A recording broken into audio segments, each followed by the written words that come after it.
Welcome to day 19 of the course in Mastery. Today, Tom Wood is going to talk about finding balance and creating your ideal life. Then, Dr. Barbara DeAngelis is going to talk about real moments. Here's Tom. When I was 27 years old, I had accomplished what I thought was a dream life. I was working for a prestigious company. I was a management consultant to Fortune 500 companies in technology. I traveled the world as an expert and gave presentations on the technology industry. I made a large six-figure income. I was quoted in New York Times, the Wall Street Journal, and over 200 publications around the world. But I was missing one thing: balance. I didn't have time for a relationship. My family barely got to see me. My health suffered, and my company owned me because I let them. In fact, one day, I was just 3 days away from taking a vacation to Europe, and boom, I had to get on a plane and go to Tokyo to close a deal. It wasn't a really great life, although from the outside, it looked like the dream life. Finally, the frustration got to me. I decided I had to take a break. I went to Florida, to the Florida Keys, at the Dolphin Research Center to study and swim and work with dolphins. It was going to be an exciting break from the ordinary. The dolphins are amazing animals. They communicate in ways we don't even understand yet. At the Dolphin Research Center, they studied how dolphins communicate and how they behave. One of the things they did was teach dolphins new behaviors. In fact, they could teach a dolphin to jump in the air and do flips like you've probably seen at SeaWorld or in the movies. At the Dolphin Research Center, this is where they trained Flipper from the show in the 1950s. One day I was sitting on the dock watching the dolphins on a warm Florida sunny day next to a beautiful blonde marine biologist. And something struck me. I thought to myself, why do the dolphins sit here and do tricks for food when they can just jump out of the pens, which are on the side of the ocean, and swim out and be free? So I turned to the trainer and I said, why do they do tricks for food when they can jump out and be free? Now, she knew what was going on in my life. She knew the frustrations I had. And she looked at me very plainly and said, Tom, why don't you? Why don't you jump? Wow. That night, I sat on the beach and watched the sunset over the Gulf of Mexico.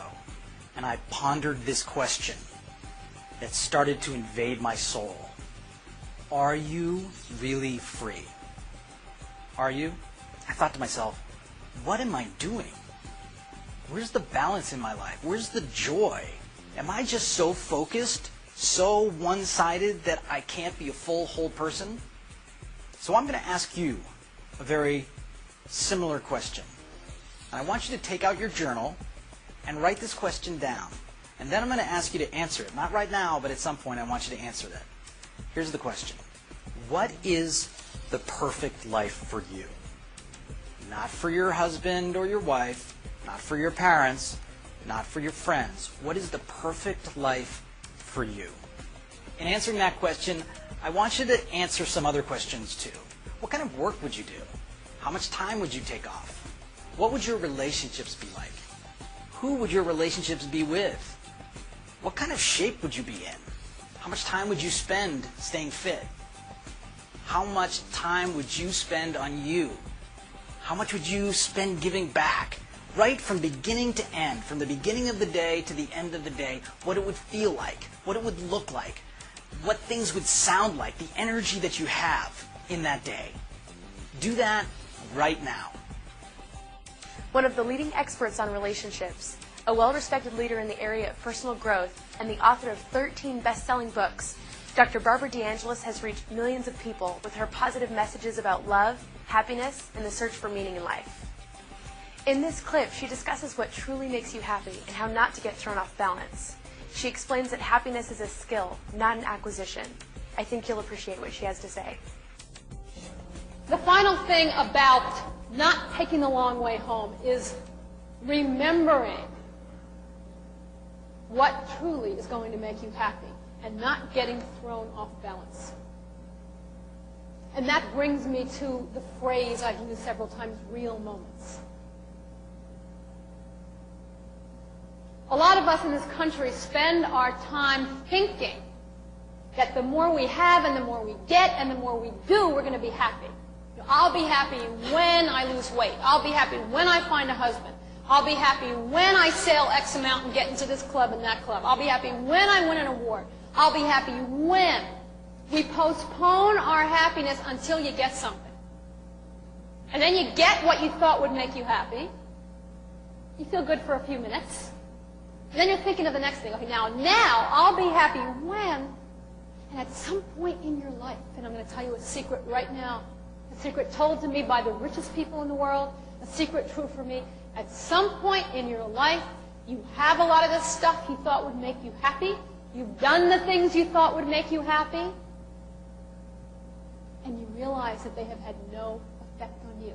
Maybe they fulfilled you, but they haven't made you happy. They're not what it's about. And you panic, and that's called a midlife crisis. A midlife crisis used to be, this was when men were the only ones working, a man would work for 25 years thinking, if I have a house and I have a car and I send my kids to college, then I'll be a happy person. That's what I'm supposed to do. And he'd do it. He'd wake up at 45. He'd look at himself in the mirror and say, I'm miserable. He'd go out and get a blonde in a sports car. That's really a spiritual crisis. It's saying, if all these things aren't making me happy, what have I been doing? And I want to tell you something that I learned in the last 2 years, and that is happiness is a skill, not an acquisition. If you can't be happy right now with who you are and what you have, you're not going to be happy when you get the stuff you think is going to do it for you. It's not going to do it. It's not going to do it.